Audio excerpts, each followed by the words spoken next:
Hi, everybody. Welcome back to another episode of the Holistic Pharmacy Podcast. I am so excited that I have a very special guest with me today. As always, after a period of about a few weeks of not posting, at least I have a really good one for you guys today. So, David Steinman is a journalist and best-selling author of Raising Healthy Kids: How to Protect Your Children from the Hidden Chemical Toxins in Our Everyday Lives.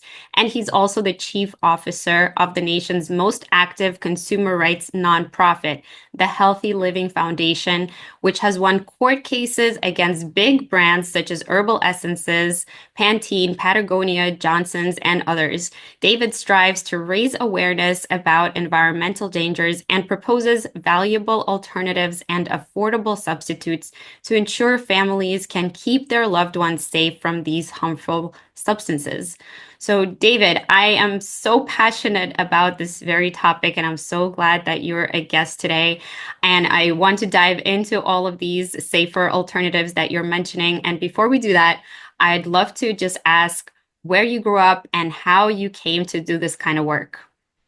So I grew up in California, Los Angeles, California, and I'm one of the first folks to be poisoned by DDT in the Santa Monica Bay. When I was a kid, I fished all the time in the Santa Monica Bay. Unknown to me, there was a chemical company called Montrose manufacturing DDT that dumped several thousand tons of DDT waste sludge into the Santa Monica Bay where I fished. And when I was a journalist for the LA Weekly, I did a study in which I and other experts a team I put together, we measured the amount of DDT and PCBs, another poison, polychlorinated biphenyl, in the blood of men and women eating fish from the local waters or who weren't eating fish from the local waters. And as it turned out, people eating fish from the local waters, as we suspected, had very high amounts of DDT and PCBs. I had my own blood tested then, and I also had high levels. And that's what clued me into, and the story was published and helped to make the Santa Monica Bay a Superfund site. But it also clued me into the fact that if I kept doing what I was doing and eating contaminated seafood, that I'd have astronomical levels in a few more years. So I really changed my eating habits and began to research the food supply. And that led to my first book, Diet for a Poisoned Planet, which was a bestseller. And I've been reporting and working in this area ever since.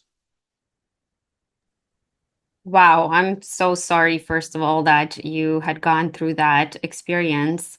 And at the same time, it sounds like you found a way out of it and forward to help other people and hopefully prevent and protect our future generations from this kind of poisoning in the future. So I'm curious, what got you into journalism specifically in order to reach that impact? And it sounds like in a bigger way, on a bigger platform, because a lot of people go in many different directions. So, what drew you into wanting to be a journalist and also becoming an author? Well, you know, Marina, I always wanted to write, and writing for me is a way of putting together the world and making it whole again. I think I go through the day questioning things and wondering about things and forgetting things, and I write everything down. Like I write everything down. You know, if I do push-ups, I'll write that down. Um, and I wanted to experience life. And also, I was quite naive. Journalism is a heck of a way to make a living. It's a wonderful profession, but it's also become kind of a commodity item. And so it's a difficult way to make a living. Um, but uh, I'm sure that a long time ago, I think my mom and dad wanted me to become a lawyer or a doctor or something like that. But I was too influenced by rock and roll music and Jack Kerouac and other things that were in my life. I'm really glad that I did choose journalism. I think I've been able to contribute to making the world a better place through my reporting and writing. So how did you get to be an environmentalist, it sounds like, right? And also to leading your nonprofit organization where you get to challenge these big companies and industries that cause some of this pollution. How did that all come about? Did you know that you were starting out in that direction, or how did you come here to this space? Uh, Moving from journalism to activism was a big deal because as a journalist, what you learn is that, you're there to be a witness, but not necessarily to influence events. But when I was reporting on some of these things like, well, the Santa Monica Bay, for example, my testimony at the congressional hearing that was held after we discovered these high levels of poison in people was indispensable to getting the bay declared a Superfund site and to alerting other people. And then later, when I would find like chemicals, like I found chemicals like dioxane, which is a carcinogen, in our testing. I was testing because nobody knew in the 80s and 90s what was in their products. And this seems like ancient history, but actually, even manufacturers didn't even have to list what was in their products or tell you when you called on the phone. So it was really I understood that it was kind of a hidden, these were hidden toxins. Also, cancer rates were going way up in the 80s and 90s. They're going back up again among our millennials. And it was kind of obvious to those who were doing the research that chemicals in our food supply, in our consumer products, in the air we breathe, the water we drink, were causing these cancers increases. Industry wanted to have us believe that this was just a natural phenomenon that happens when you get older, you get cancer. But that's not true. When you're in your 50s, you're not supposed to get cancer. When you're 16 years old or 5 years old, you're not supposed to get leukemia or brain cancer. These are not natural occurrences. They don't occur through natural variation. They're from chemical exposures. Industry was hiding all this. And I found that when I revealed it in my reporting, that shaming industry wasn't enough. So I would report, for example, I reported that many children's bubble bath products, and this is in my new book, Raising Healthy Kids, had dioxane, which is a carcinogen, in them, and it was dangerous for our kids, which it is. But if you try to shame a company, they don't care. The only thing that really matters is when you hit them in their pocketbook. Money is what matters to them. So I kind of had to morph. Well, I know all this information. So I kind of had to morph from what I knew to taking action because no one else was doing it. So, for example, when I found high levels of this chemical dioxane in Herbal Essences shampoo and Pantene shampoo, um, shaming Procter and Gamble was not going to work. So I found an attorney and I started researching the law, and I found an attorney who would take on the case in California under the Safe Drinking Water and Toxic Enforcement Act, which allowed me as a citizen to sue Procter and Gamble for not disclosing these hidden chemical toxins in their products. So I morphed from journalism strictly into activism because no one else was doing what needed to be done, and I could see it was kind of a niche. My background allowed me to interface with attorneys and with facts and make some change. So it was a big decision to move from, which I did about 13, 14 years ago, to move from pure journalism into activism. Now I do both. And um, journalism is activism. I mean, it is. But what I'm doing when I hire, when our attorneys sue companies is even more pronounced. Um, but so now I do activism and journalism. And I think it's leading to more change because, as I said, you can't make these companies change often without penalties, and taking money out of their pocketbooks is one of the worst things that can happen to a corporation in their minds. Yeah, absolutely. I think we can talk about this in many different ways, but I love how you alluded to like the objectivity of a journalist, but then having to take that information and actually convert it to something more purposeful through activism. Because as a scientist, I have a pharmacist background, it's kind of the same thing, right? Like we study things and we look for patterns, but then when we come to a conclusion of those observations, that should be the focal point of changing the way we do things, right? If we discover something, then that can be that key that allows us to make different choices from now on. If we discover that the old ways are not working, right? Or we discover some new fact or discovery, this is exactly what needs to happen between us just being a bystander and observing. Even like when we look at like photography, right, as part of journalism, and there's all these conflicts that people are documenting, but then when do you shift from just being a bystander, right, into now doing something about it? Because it's a fine line, right? If you want to remain objective, that's totally respectful. And at the same time, we are human beings and hopefully we're evolving to be better versions of ourselves and of humanity. And so we need to kind of understand that line for ourselves individually and also collectively. I think right now, the fact that we're having this conversation is really crucial because with social media and with all the information that is already available through science and evidence and facts, like you said, and observation, right? People already are starting to have much more awareness than ever before about all these forces stacked against us and about all these environmental things. Like right now, we just had the Hurricane Helene, and before that, we have climate change, we have forests burning down, we have right now we're having actually a heat wave in New York. We're like in the high 70s at the end of October. So strange things, right? And then there's wars and conflicts and money and industry all in the mix. So when we are bombarded by all this information, what actually activates us as people to take different actions in your experience? What is the key? Well, protecting our kids. I don't know a single parent that wouldn't do anything they can to protect their kids.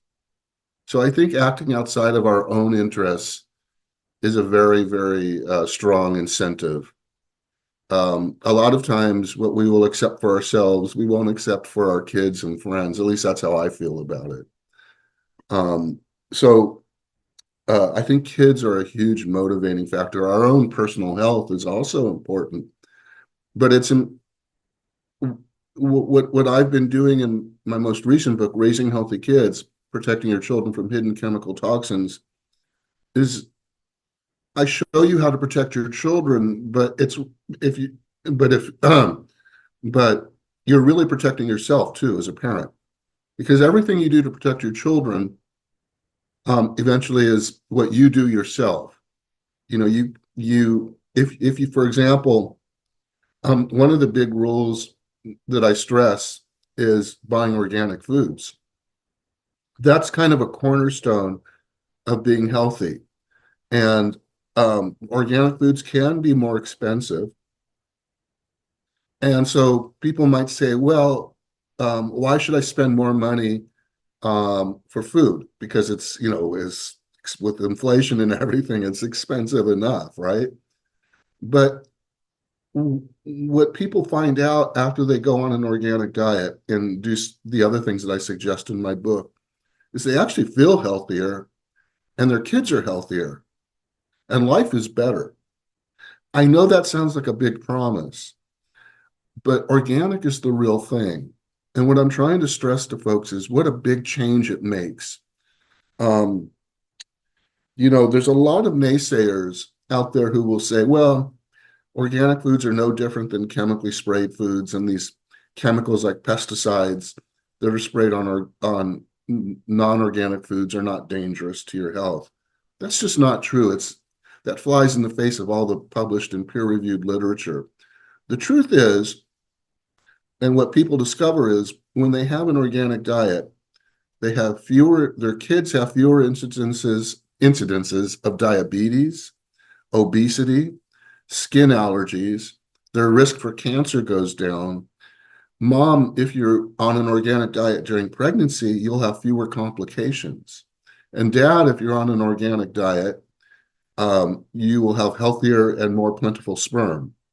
So these are documented health benefits. So, in terms of what motivates folks, that ought to be a big motivation because um, that organic diet is going to do more for you than your health insurance. It's why when you're in your 50s and 60s, as you get older, you'll be healthier and stronger. It's why your kids will have less ADHD, why your kids will have less problems with obesity, why they'll be better behaved. Some of the chemicals that we're talking about that organic foods avoid are called organophosphates. And what these really are little nerve poisons. They were the same kind of chemicals that were developed in Germany almost a century ago as nerve gases. And they affect the nervous system.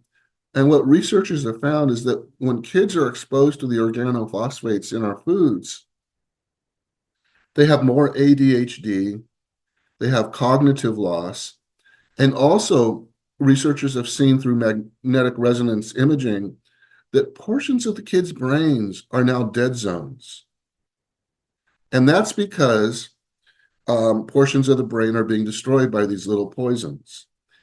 And for example, every single bakery product the group of which I'm chief officer, Healthy Living Foundation, has tested actually has these organophosphates. So by going organic, you are really doing a great deal to improve your health as an adult and your children's health. And I think when people start to do that, they discover, oh, I do feel healthier. I'm not going to go back. So I think your health and your kids, your personal health and your kids are two of the most motivating factors for folks to um, make changes and do things that are better for themselves. Yeah, so many great points there, David. I have to say, as a pharmacist, we did learn about organophosphate poisons, but it makes absolute sense when you said it that way, that taking little quantities of these from foods actually poisons us over time, especially if we're pregnant or conceiving at that time, and then it passes on to the offspring, because that's such a vulnerable time. Yeah, you're Also right. read that glyphosate is one of the causes that gluten is so hyperallergenic for people, why so many people have autoimmune type of inflammatory responses to eating gluten. And this is why we recommend that's one of the first things that people try to eliminate from their diet. It's not only because it's gluten, it's also because of the pesticides that are used for growing that, and then the way that we monocrop and all of that stuff, and the way that it's regulated here, and the way that public health is regulated here versus how it's regulated in other countries also makes a difference. So what would you say is something that you wish people would know about either organic foods or the lifestyle that you're describing? And if you could also quickly dispel the myth that buying organic is similar, like, because you don't really know if what they're doing is actually organic, or if maybe they're using other types of pesticides that are organic. What's your take on that? So organic is the real thing. I've looked at thousands of monitoring reports from the state of California and other sources, and organic foods are definitely lower. They're not perfect, but they're definitely far, far, far lower in harmful pesticides. So there's always going to be some deceit in every industry. Organic is no different. There are things that the organic industry needs to work on, like some foods have high levels of lead. The industry needs to work on that. But overall, it's a big, studies have shown that kids who are put on an organic diet, the amount of these harmful pesticides that are measured in their urine, they disappear completely. So we know that organic reduces your exposure. And the thing I wish people knew more about when it comes to organic foods is that it's affordable. One of the big myths is that organic foods have to be more expensive. And it's true that some organic foods can be a little more expensive, but the basic staples like lettuce, carrots, potatoes, apples, bread, and milk are usually competitively priced now with non-organic foods. So you can buy all the staples for about the same price. And that's really a big improvement because, you know, 20 years ago, organics were much more expensive when they were just starting out. But we consumers have learned that we like organic foods, and the demand is so high that more and more farmers are producing organic foods. And as a result, the price is going down. Now, some organic foods, like I said, may be a little more expensive, especially soft skinned fruits like strawberries, blueberries. Those prices are coming down too. But also, what I do in my own family is you can buy frozen organic blueberries, strawberries, bananas, from your local.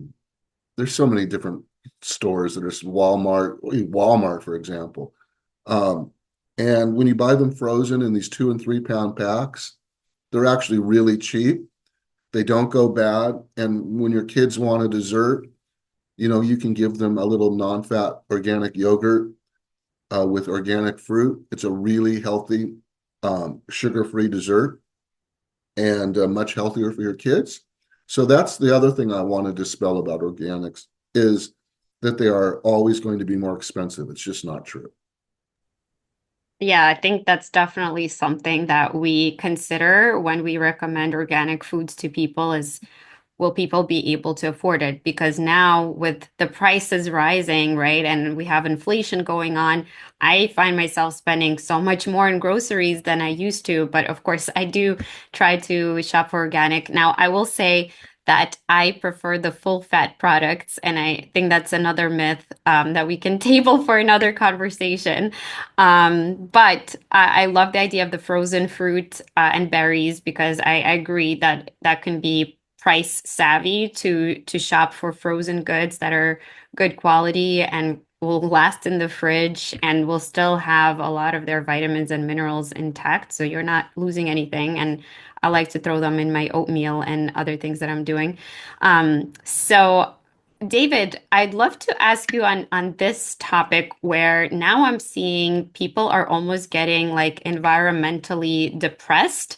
And what I mean by that is they see all of these things and these odds stacked against us from the pricing of good food to the industries that, as we mentioned, are polluting us both from the consumer and everywhere, really, our healthcare system, our food system, any industry, right? Computers, cars, they are potentially harming us, right? So what do we do about this? And I know you mentioned, having a healthier future for our kids is a motivating factor, but I've also seen young people not wanting to have kids because they see people as this kind of parasite that is infecting the earth, right? And we are basically polluting ourselves at this point. So what is the way out of here, out of this pollution? Marina, that's a profound question. Um, you know, by the way, when you say a lot of kids um, are thinking they don't want to have kids, a lot of young people are thinking they don't want to have kids. There's a lot of young people who do want to have kids and can't have kids. And, you know, we have inundated, um, that's kind of a faith question, isn't it? It's like, do you believe that we're good for the earth or bad for the earth? Can we be a beneficial influence or negative? And, we are so fortunate in the United States to be talking about these things because, elsewhere in the world, they're talking about bombs, you know, and death and immediate death from war. So we're very fortunate I think we have to look at it that way. What we've built in America gives us the power to talk about these things. They're not talking about these things in other parts of the world. They don't have the luxury. I think if you look at it that way, that alone tells you, we have a special responsibility here. While so much of the world is engaged in war and authoritarianism, in America, we're discussing how to save the planet and what our impact is on the planet environmentally. And I think, with kids, um, we have to infuse them with a sense of empowerment that they can make change. And, the last chapter in my book is called Deep Caring. And I write about a family in Pennsylvania that's an activist family. They all go to protest together. They're fighting the plastic plants there. And I've met so many heroic folks in writing my book who have shown me um, the power of caring. And I think we have to try to infuse that as parents in our kids. And um, that's kind of like we have the power to make positive change in people's lives. And I think that we don't, and I think, look, we all despair. We all despair. And we can go through days of despair, minutes of despair. Sometimes to get out of the despair, you just have to take a nap, and reset yourself, Marina. But in writing my book, I met so many heroic folks who are doing things that I feel like I don't have an excuse. Like I met Sharon C. Levine and Robert Taylor in an area of the country called Cancer Alley, which is in Louisiana. And this is a stretch of the Mississippi River between New Orleans and Baton Rouge, where there's some 200 chemical plants packed in along about 85 miles of riverbank. And the folks there are fighting the placement of more plants into their neighborhoods and communities. And they are fighting heroic battles against an indifferent state government. Louisiana is not particularly progressive, shall we say. There's a lot of progressive people there, but we need to bring them out. So when I look around me at people who have less fortunate circumstances than me, and I think if kids do that too, they can kind of see that they really don't have an excuse to fall into complete despair, that the world needs them to be useful and empowered. And I think really it's like, how do you do it? One of the things I think we ought to be doing in schools is teaching kids how to shop safely, because there's so much power in our everyday choices. Just to give you an example, Marina, we were talking about organic foods, and there's a town in Salinas, in California called Salinas, and it's called the nation's salad bowl because so much of our lettuce is grown there, strawberries are growing there. And when I used to go there as a journalist, all the schools that are carved out of the farm fields were surrounded by fields being sprayed by pesticides. And when I went there recently during the pandemic to write my book, new book, the same schools I used to visit that were surrounded by pesticide sprayed fields were now surrounded by organic strawberry and lettuce fields. And I kind of considered it a miracle and a matter of faith. So we talked about how this, which the question you're asking is almost a religious one.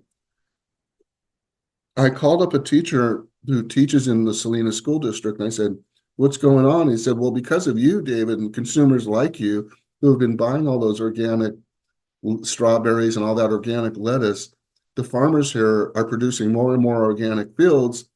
And now when the kids go to school, instead of being sprayed with pesticides, that drift from the farm fields onto the school grounds, it's all organic. And that's because of folks like you. And I was thinking to myself, I don't know any of these kids. I live 300 miles south of where they are.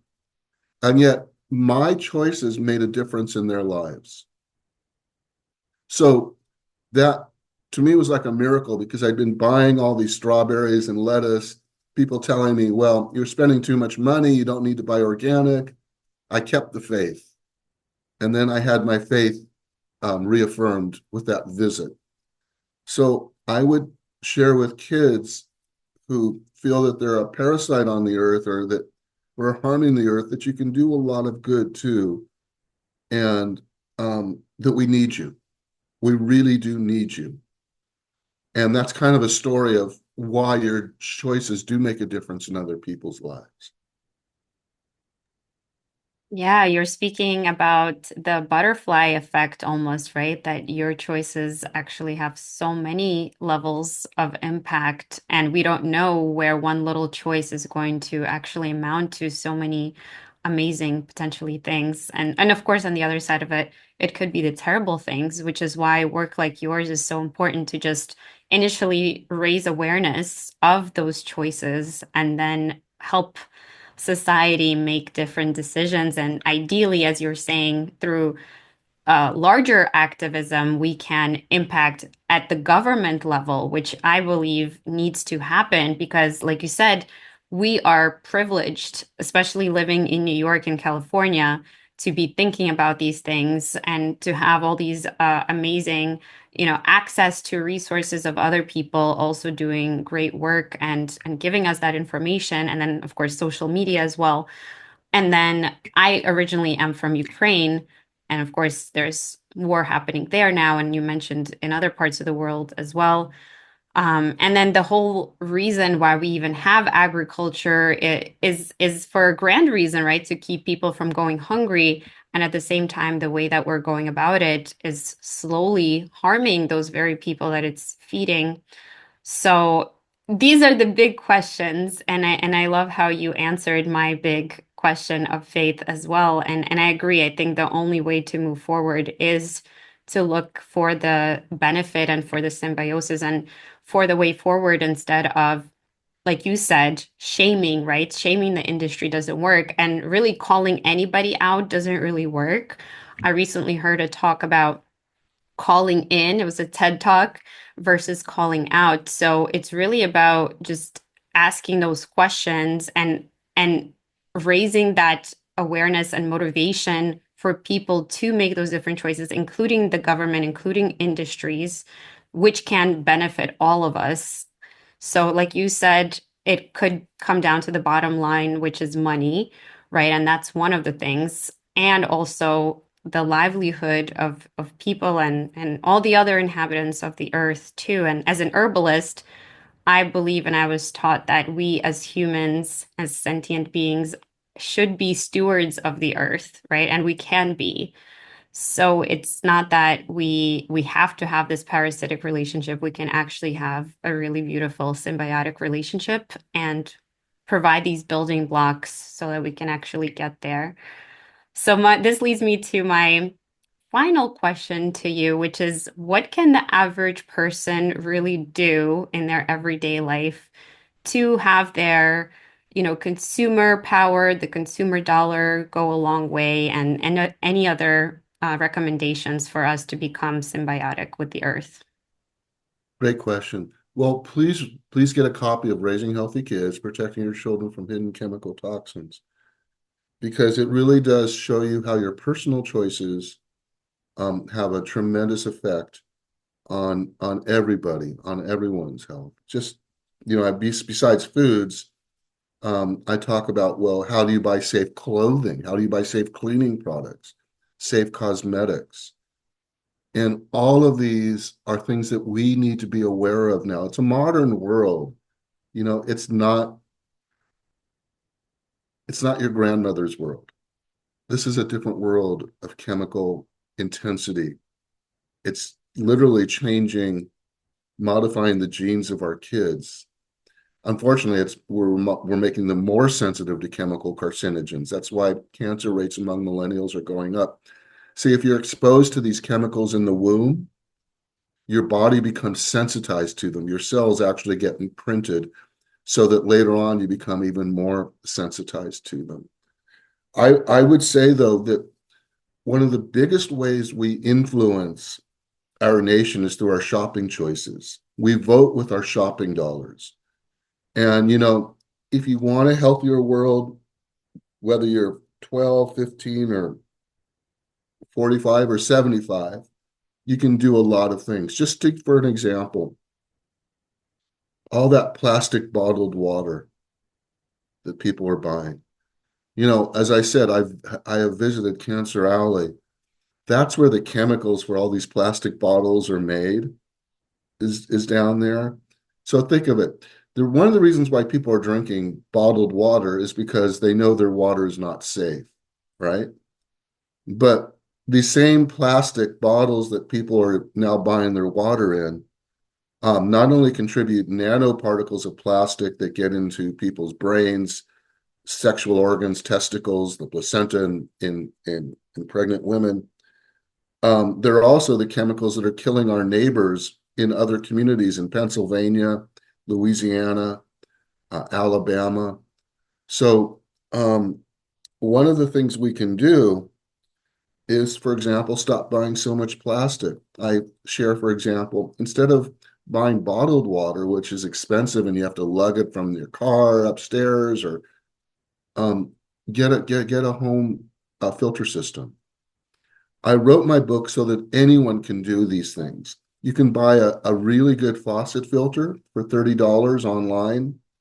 Then you can get a little zero water pitcher that filters out even forever chemicals, which we can talk about in another show, um, and make a huge difference in your life for $50.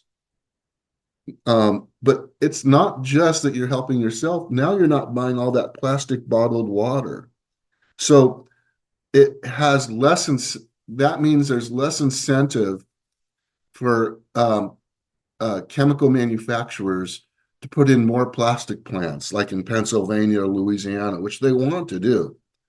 Like the last thing we need are more polyester suits, right? And neoprene beer koozies. We don't need these things. Like when people buy a mouse pad for their computer, Marina, most of these mouse pads are made with foam, neoprene foam. And the plant that makes that neoprene, I have visited it. There's a school right next to it where the kids are being poisoned by chloroprene, which is used to make the neoprene. So what I share with folks is, instead of buying a neoprene computer pad, buy one made out of cork, which is sustainable. And you can do that now. We have these choices. As I said with the farm fields of Salinas, our shopping choices can perform miracles. So I would say becoming more conscientious as a shopper, not only about your foods, but about your cleaning products, your cosmetics, especially if you're pregnant, your clothing. Just for another example, if your kids uh, go go to a private school, they may be wearing clothing that the school wants them to wear, uniforms. And if that uniform is stain or water resistant, it's probably got forever chemicals in the fabric that are going to rub off in the kids' bodies. So just being aware and knowing how, and I show you all this in my new book, it not only improves your health, but can go a long way towards your voting for a healthier environment. So um, I would say to folks, try to be a more conscientious shopper. These are things that we should be taught in school as a matter of core curriculum. So my book is kind of like a black belt course in protecting yourself from the hidden chemical toxins. I love those ideas. And I have a personal crusade, I would say, against plastic. So I'm glad that you brought that up. And again, speaking of the bigger movements and the nonprofit, including yours, whenever I have a chance, I will donate, especially if they're trying to do something public health related or decreasing chemical pollution and things like that, or saving wildlife. So I just want to thank you so much for our conversation today. And if you have one more minute, I'd love to do a rapid fire round with you. Sure. Okay, so number one question that I ask my guest is, what's the number one recommendation you have for people to improve their quality life right now? Oh, organic foods, shopping organic. Love it. Question number two, what is your biggest message that you hope listeners get from today's episode and from reading your book?